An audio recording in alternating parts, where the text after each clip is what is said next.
A giant poster quoting a Google dictionary definition of the word woman has been removed from a wall in Liverpool. The poster read, woman, women, noun, adult, human, female. But according to one LGBTQ activist, it qualified as hate speech and was deemed dangerous for transgender women. I'm joined now from Newcastle by Dr. Adrian Harrop, who campaigned for the poster's removal. And in our central London studio, we can speak to Kelly J. Keane-Minshall, founder of the women's rights organisation Standing for Women, who were behind the poster. Hello to you both. Dr. Adrian Harrop, to you first. What is so offensive about the dictionary definition of women? There is nothing inherently offensive with the dictionary definition of women. That really isn't what this was about at all. This is about what that particular poster, presented in that particular way, in that particular location, represents, and what the underlying meaning and the thinking that was driving putting up that poster. So what was the underlying meaning then? To anyone looking at it, was it any more than a dictionary definition? So that poster was put up by a campaign group that is led by Miss Keane-Minshall, who has led and spearheaded a campaign against trans people, particularly against trans women, that's extended over several months now, mostly online, but also in a real-life environment, where she sought to demonise trans women and to highlight them as dangerous sexual predators.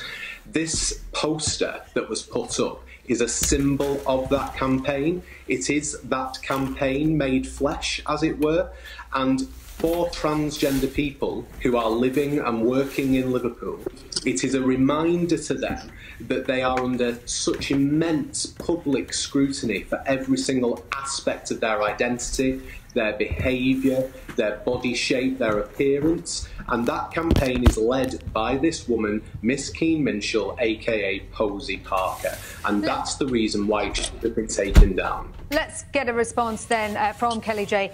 Keane-Minshall. This was part of a targeted transphobic campaign by you and your organisation. Well, firstly, I'd like to remind Mr. Harrop that I'm married, so I'm Mrs. Keane-Minshall.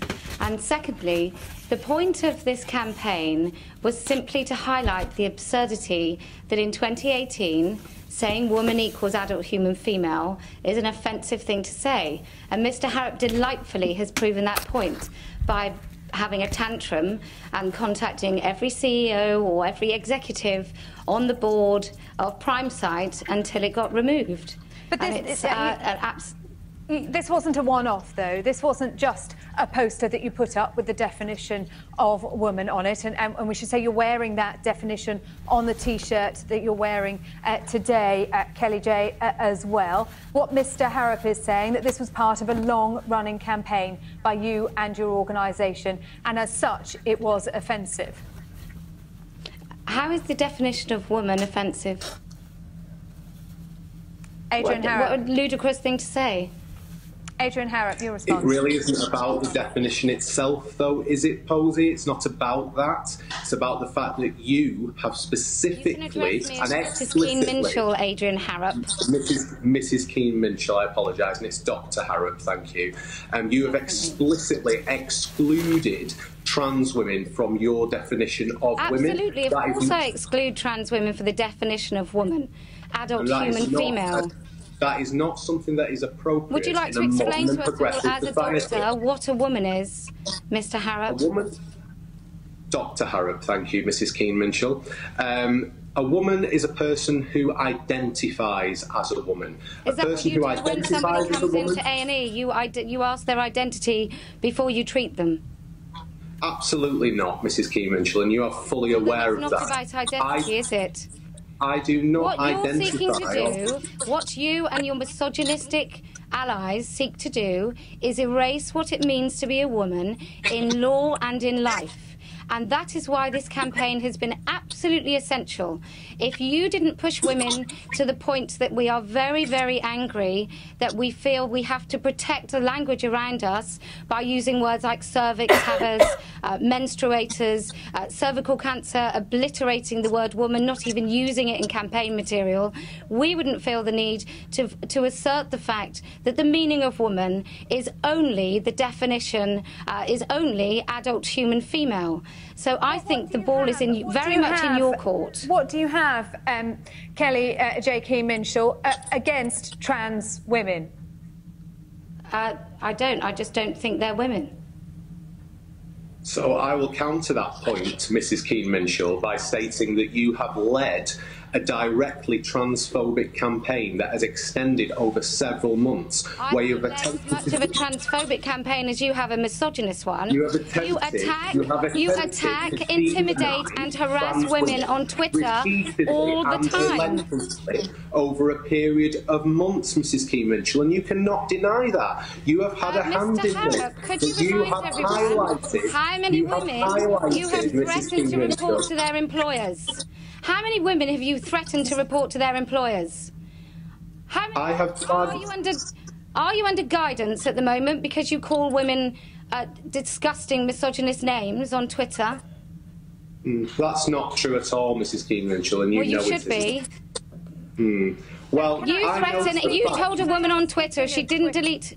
Can I ask, speaking of Twitter, Kelly J. Keane-Minshall, about your own Twitter account, which has currently been suspended, both your Poise Parker account and your Human Female account. You yourself were questioned by police, West Yorkshire Police, after accusations that you made towards Susie Green, the mother of a 16-year-old, took her child to Thailand. Would you like to elaborate on that accusation? It was because I said I thought it was wrong to castrate a 16-year-old child. I'm asking whether by using the language that you're using, castration, you were being deliberately provocative. No, I'm being deliberately truthful in an age where it doesn't seem feasible that people can just speak the truth. Well, the truth is, most women are comfortable with calling trans women women and giving up our rights to men. Let's talk about truth and freedom of speech. Adrian Harrop, can I talk about truth and freedom of speech? Why did you want to see this poster censored? If you didn't agree with it, could you not have put up your own alongside it? I absolutely respect the fact that Mrs. Keane-Minshall does have a right to free speech. What Mrs. Keane-Minshall does not have a right to do is to make transgender people in Liverpool feel unsafe and unwelcome in their own community. With the definition of woman. Yes, with your If you can't see the absurdity in what you're saying, then I don't know if anybody can help you. It cannot be such that the definition of woman, the dictionary definition of woman, is offensive. Do you know how offensive that is to women? No one is objecting. Mrs. Keane-Minshall, no one is objecting to the dictionary definition. No one is wanting to alter you are. That's exactly the dictionary what you definition. However, the fact that this term's been appropriated by your overtly transphobic campaign, a dictionary definition, by your overtly transphobic campaign, makes transgender people feel unsafe and unwelcome in their own. A dictionary definition on a billboard makes men feel unsafe. It is the symbolism behind the poster. The symbolism is black and white, plain English truth. That is the symbolism. The symbolism is that we knew when we put the billboard up that chaps like yourself would think that they could control what we think and what we say. We know this, and that's why we did it. It's absolutely time that women are allowed to talk about ourselves, our spaces, our rights and our legal rights without men like you telling us that we are not allowed to speak. OK, I'm going to have to wrap it up there. Kelly J. Keane-Minshall, Dr. Adrian Harrop, thank you both very much indeed.